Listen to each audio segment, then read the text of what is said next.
What is up, guys? So I wasn't going to do a video today, but I've noticed a bit of breaking news from yesterday about a local lad from Doncaster, boxing promoter. He was a boxer as well. He had a somewhat successful career as a boxer. His claim to fame was fighting Amir Khan when Amir Khan was red hot. And then he went on to be a boxing promoter. He's promoted some big fights with some of the big names, Eddie Hearn. And I heard about this a couple of months ago, that he'd been caught supplying cocaine, and I couldn't see it online, so I thought, well, maybe it's just an old washerwoman's tale, but it's out there now. He got remanded. I think he might have got remanded yesterday, so I'm going to talk a little bit about what his time will be like in prison. And I think I read somewhere that it's been linked to the Kinnans as well, so fucking hell, you get big jail for that. But anyway, that's what we're going to talk about today. So Stephie Wolf. Now, as a promoter, he's promoted some big names. Maxie Hughes from Doncaster, who's a really good boxer in his own right. He's fought some big names. Cambosis Jr., who fought at the weekend. He fought Kid Galahad from Sheffield. Some good wins as well. And who else? Terry Harper, multi-weight world champion, women's boxer. He's promoted her. I kind of feel sorry for her because she hooked up with Stephie Wolf. He's got these big fights, so she's got a Stephie Wolf tattoo on her arm of his logo. So now she's got a cocaine dealer's tattoo on her arm, so she's gonna have to get that covered up. And she's a lovely lass, Terry Harper. So yeah, so multi-weight world champion. Who else? Jamie McDonald. He promoted Jamie McDonald. I actually went to his gym, Stephie Wolf's gym. I think it's in Mexborough, and we went down there, me and my mate, and we went to get tickets for the Jamie McDonald fight, stadium fight, when he won a world title against an unbeaten Mexican. So yeah, he's been in some big promotions. He was a boxer himself. I suppose he had a somewhat successful career. He came up the hard way, small hall shows where most promoters just break even. And I remember reading that, because I did follow his career somewhat. He was with Johnny Rushton, I think his manager was, and he fought for the Central Area title against a pretty decent fighter, and he broke both his hands, and I think he ended up grinding out a win or a draw or something. And his claim to fame was fighting Amir Khan when he was red hot. And this kind of annoyed me, if I'm being totally honest, because I was watching him as a fan thinking, oh wow, I was going around telling everyone, oh, Stephie Wolf from Doncaster is fighting Amir Khan. You know, he's going to put up a good fight, he's going to do this, he's going to do that. And then when the fight came, he just absolutely ran around the ring. And me personally, I think he took a bit of a dive, you know. It's just my opinion, because you look at him and he just don't want to engage. You just go and watch the fight, Amir Khan versus Stephie Wolf. He's just running around the ring, and then round 3 he comes out, he gets like semi-clipped and then just dives on the floor. And I think to myself, he's fucking took a dive there, innit? Somebody's gone and put a big bet on round 3 Amir Khan. And that's why he's just run around, and then round 3 he's come out and just fell on the floor. And he did say in an interview, he didn't admit it, but he did say in an interview, what was it now? They asked him about the Amir Khan fight. Now, usually if you ask a boxer about the biggest fight, they'll say, oh yeah, fucking hell, I tried my hardest, I went in there, give it all I've got.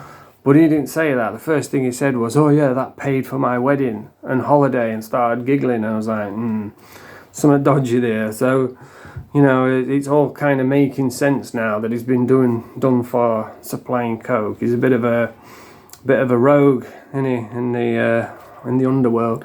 But anyway, he's been caught supplying drugs. He's in prison now, Doncaster. I've spent many years in Doncaster. So I'm going to talk a little bit about what his time will probably be like while he's in there.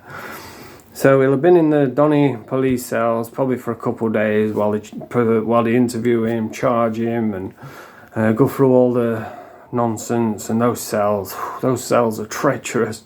They're horrible. They're a lot better than what they were. I mean, when I first started going there in the early 90s, my God, all the walls were covered in piss and snot and blood, and you got this dirty, scruffy little crash mat, and there was black tar on the floor. You had to take your shoes off.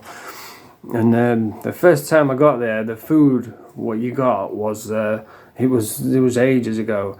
It was like a styrofoam. It was like a paper plate with like a plastic lid on it, foam lid, and then you take it off and there'd be like a rubber egg and a fucking burnt sausage, what they just banged in microwave. But then they changed it to like all day breakfasts, which, you know, they weren't too bad, the all day breakfasts. Out of all the microwave foods that they give you, that was probably the one that you could, that was edible. And then they changed it again. I think now you get, I've not been locked up for a while, but I think now you get like a little paper bowl with some fucking cereals in it, and they just go around, put cereals in, add a bit of milk and stick it through a flap. So yeah, they've been in those cells with his little itchy green blanket what they give you. And then they'll have remanded him to the next available court and then took him off to Doncaster. Now when you first get to Doncaster, it can be a daunting feeling, you know, everybody's screaming and shouting out the windows. You'll roll up on in the Group 4 van, well, it's not Group 4 anymore, is it? In the security van, sweatbox, which is sweatbox. The best way to describe that is take everything out of your fridge, sit in your fridge, shut the door. That's what it's like being in a sweatbox. And then they'll take you out, take you into reception. Now, reception is where they keep you while they process your stuff, find out where they're going to take you, what wing you're going on. They take your photo, your fingerprints, all that sort of stuff. Take all your property. And you'll be sat there in a room. There'll be people like laughing, coming back from court. There'll be people detoxing from drugs, you know, and you have to sit down there for a few hours while they deal with you, and then they get everybody through, and then they'll take you through to the other side while they find out what wing you're going on. Usually they'll put you on the induction wing. I don't know if they've still got a medical wing if you're an addict. And the induction wing, they'll take you up onto there. The induction wing is where they put everybody until they allocate a space for them. But they put YOs and cons on the same wing on the induction wing, which is YOs is under 21s and cons is over 21s. It's a lot more relaxed on the cons.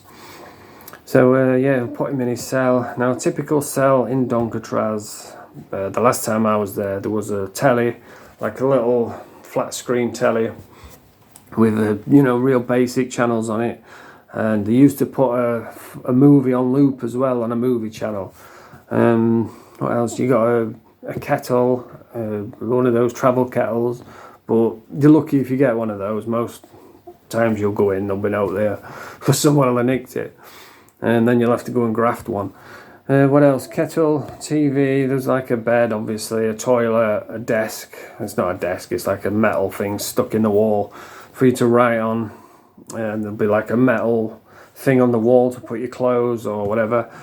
And you get a phone as well, like those like a phone, you pick up like a house phone with a cord on it, just a tiny little cheap thing. But you can phone, you can't just phone anyone, you have to you get a PIN code to put in, and you have to put money on your account, and then you put your PIN code in, and then you can phone people. But you can only phone people that are on your account, so you can't just phone anyone, I don't think. So yeah, and that's what you've got in your cell. You get a stinky quilt cover, some more itchy bedding, and yeah, they'll just stick you in there. They'll give you a tea pack, bog roll, shower gel, your little sachets of cheap shower gel, and a tea pack with tea bags, coffee. You get like one sachet of coffee, loads of tea bags, probably like 5 whiteners and 5 sugars, and then you'll get like a little cereal pack for your breakfast the next day, and a little carton of milk, and that's it. You get your bog roll, you get your shaver so you can have a shave, and they just stick you in there, and then they'll let you out probably like 10 till 11, so you can go on the phone, go in the shower, then they'll bang you back up, then they'll take you out, you can go in the yard, walk around the yard, and then you have your dinner, which is a sandwich now. And then they'll let you out in the afternoon so you can have a game of pool, get on the phone. I don't know if they still do this. This is what they did when I was there. And at some point you'll have to go do your induction, which they take you in a room, tell you what they expect from you, the rules, the regulations, what education there is, how to get a job, that sort of stuff. And again, I don't know if they still do that. They probably don't, because it'll save money. Because you don't really need to do that. You're in jail, it's obvious. And what you have to do, you have to fucking sit in your cell. And you can go to the gym a couple of times a week for an hour. And that's pretty much it. But yeah, when you're on the induction wing, they'll allocate you another wing, which is where you'll go, and then you'll probably be there up until you get shipped out to a proper jail, like a HMP, where you do the rest of your sentence. You won't do his whole sentence in Doncaster. That's just like a kind of like a dispersal remand jail, where they'll put you there while you're on remand, or when you've been sentenced, they'll put you there and then they'll send you off to where you're going to do your jail. And so yeah, that's what his time will be like. How long will he get? Supplying cocaine, especially if he's got that Kinahan name attached to him, which I don't know if he has or not, but still supplying cocaine. But then again, these days they don't seem to send people to jail anymore, do they? They just, I've watched the news and you see people like killing people and they'll get fucking 2 years suspended. It's just mental. So yeah, I don't know how long he's going to get. It could be fucking 20 years, it could be 2 years suspended. But it's not a good time to be Stephie Wolf. And just think, man, when you go from having pretty much everything, well connected, having everything what you want, plenty of money, to thrown in a prison surrounded by junkies and murderers and shoplifters, and apparently now there's loads of foreigners in jail. So yeah, it's going to be a big old shock to him. But I suppose that's what you get for supplying cocaine. Just don't do drugs. But anyway, that's the video for today. If you like this video, press the thumbs up, subscribe to the channel. March 2, YouTube, March 2.